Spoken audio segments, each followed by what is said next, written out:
তো দেখো আজকে আমরা হচ্ছে 11.2 চ্যাপ্টারের 19 নম্বর অঙ্ক একটা করব।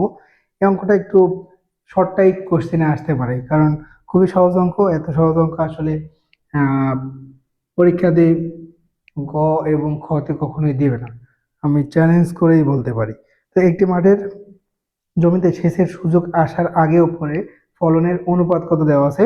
দেখো, একটা মাঠ আছে, এই মাঠটাতে জমি সেচ মানে কি পানি দিচ্ছে, সেই পানি দেওয়ার আগে এবং পরে যা ফসল পাবো আমরা সেটার অনুপাত দেওয়া আছে। দেখো সেচের, দেখো সেচের আগে, আগে কত পাইছিলাম, ও পরে, পরের অনুপাত, অনুপাত কত, 4:7 বুঝতে হবে।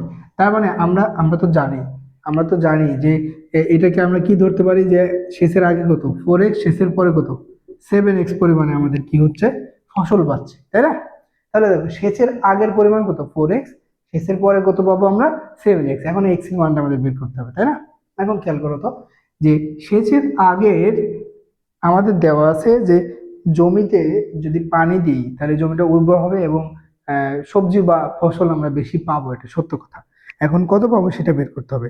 দেখো দেওয়া আছে যে ওই মাঠে যে জমিতে আগে 304 কুইন্টাল ধান ফলতো, সেচ পাওয়ার পরে ওই একই জমিতে কত পরিমাণ ধান ফলবে, ঠিক আছে?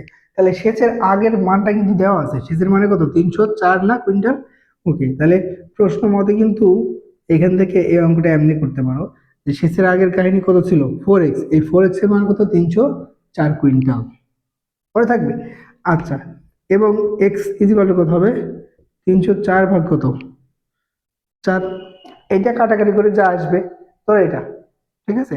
এখন তুমি সেচের পরে পাবা না, অতএব সেচের পরে কত পাচ্ছ 7x, দ্যাট মিনস 7 × 304 ভাগ কত 4, এই ক্যালকুলেশন করে যেটা আসে ওটাই আমাদের কি হবে অ্যান্সার। মাথায় থেকে যাবে, ঠিক আছে?